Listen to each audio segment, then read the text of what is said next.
எல்லாருக்கும் வணக்கங்க. இன்றைக்கி தேங்காய் இனிப்பு கேக்கு செஞ்சு பார்க்கலாங்க.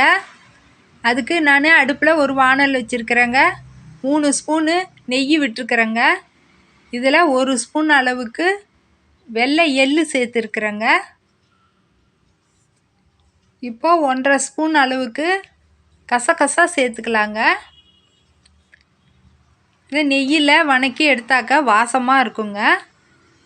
கொஞ்சமாக முந்திரி, ஒரு 5-6 முந்திரி கழுவிட்டு தூளாக அரிஞ்சு வச்சுருக்குறேங்க. இது இப்போ சேர்த்துக்கலாங்க. வேர்க்கடலை கொஞ்சம் எடுத்து வச்சுருக்குறேங்க. கடலக்காய் இதை உடச்சிட்டு சேர்த்துக்கலாங்க. இல்லை நான் இப்போ முழுசாக கூட சேர்த்துக்கிறேங்க அவசரத்துக்காக.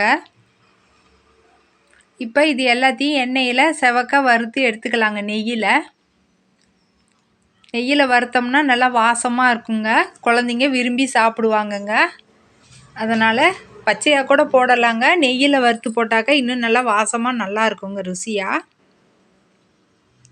இப்போ இது வதங்கினதுக்கப்புறமா தேங்காய் ஒரு 1.5 மூடி தேங்காய் எடுத்து வச்சுருக்குறேங்க. இது தோலை எடுத்துட்டு தேங்காவை கீறி ஜாரில் போட்டு 5-6 ஏலக்காய் போட்டு சேர்த்து தேங்காய் பூவாக சுற்றி வச்சுருக்குறேங்க.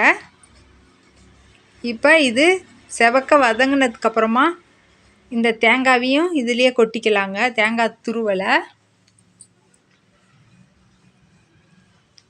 துருவலை கொட்டி அந்த சூட்டுலேயே வதக்கி எடுத்துக்கலாங்க. அடுப்பு இப்போ நிறுத்திடலாங்க.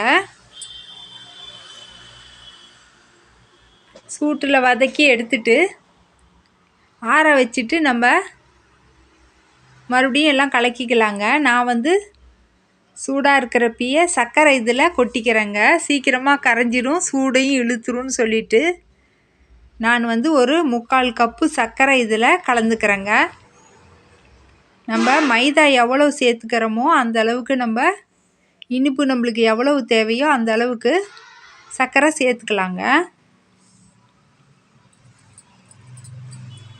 இப்போ சர்க்கரை சேர்த்துனோன்னா அந்த வெதுவெதுப்பான சூட்டுலேயே நல்லா கிளறி விட்டுக்கிறேங்க.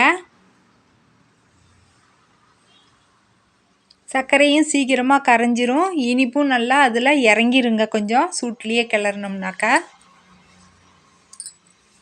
இப்போது கிளறி விட்டுட்டு நான் ஒரு கப்பு அளவுக்கு மைதா எடுத்துருக்குறேங்க.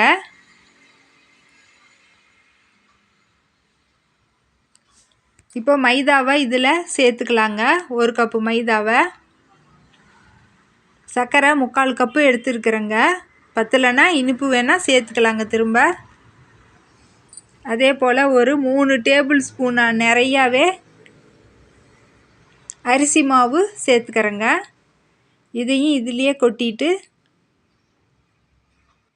நல்லா கிளறி விட்டுட்டு கொஞ்சம் கொஞ்சமாக தண்ணி தெளித்து இதை இப்போ கரைச்சி எடுத்துக்கலாங்க. ஒரு சிட்டிகை அளவுக்கு உப்பு சேர்த்துக்கலாங்க. குட்டி ஸ்பூனில் ஒரு 1/2 ஸ்பூன் அளவுக்கு சுக்குத்தூள் சேர்த்துக்கலாங்க. இது ஒரு 1/4 ஸ்பூன் அளவுக்கு தாங்க இருக்கும் பெரிய ஸ்பூனில். இப்போது தண்ணி கொஞ்சமாக தெளித்து விட்டுட்டு பிசைஞ்சு எடுத்துக்கலாங்க.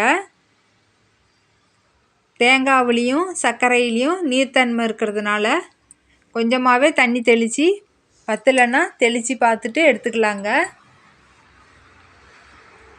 அப்படியும் தண்ணி அதிகமாகிடுச்சுன்னா மைதா கொஞ்சம் கொட்டி கூட, அரிசி மாவு கொஞ்சம் கொட்டி கூட கலந்து எடுத்துக்கலாங்க. இப்போது நல்லா பிசைஞ்சு எடுத்தாச்சுங்க. இதை இனிப்பு சரியாக இருக்குதான்னு நம்ம பார்த்துக்கலாங்க. பக்கத்தில் ஒரு பாத்திரத்தில் கை நனைக்க தண்ணி வச்சுக்கலாங்க. இப்போ அடுப்பில் ஒரு வானல் வச்சுருக்குறேங்க. மிதமான சூடு வந்த உடனே எண்ணெய் காஞ்சதுக்கப்புறமா தேவையான அளவுக்கு எண்ணெய் விட்டுருக்குறேங்க. எண்ணெய் காஞ்சதுக்கப்புறமா ஒன்று ஒன்றா எடுத்து இதில் போட்டுக்கலாங்க.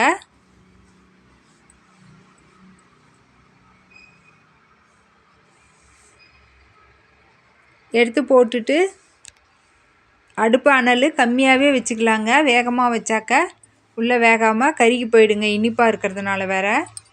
மிதமாக வச்சுக்கலாங்க. இப்போ வெந்ததுக்கப்புறமா பாதி வெந்ததுக்கப்புறமா திருப்பி போட்டுக்கலாங்க. திருப்பி போட்டுட்டு பொன்னிறமாக வெந்ததுக்கப்புறமா ஒன்று ஒன்றா எடுத்துடலாங்க.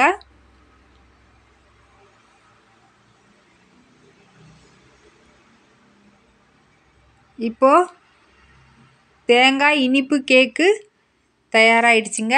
இதை மைதா கேக்குன்னு கூட சொல்லலாங்க.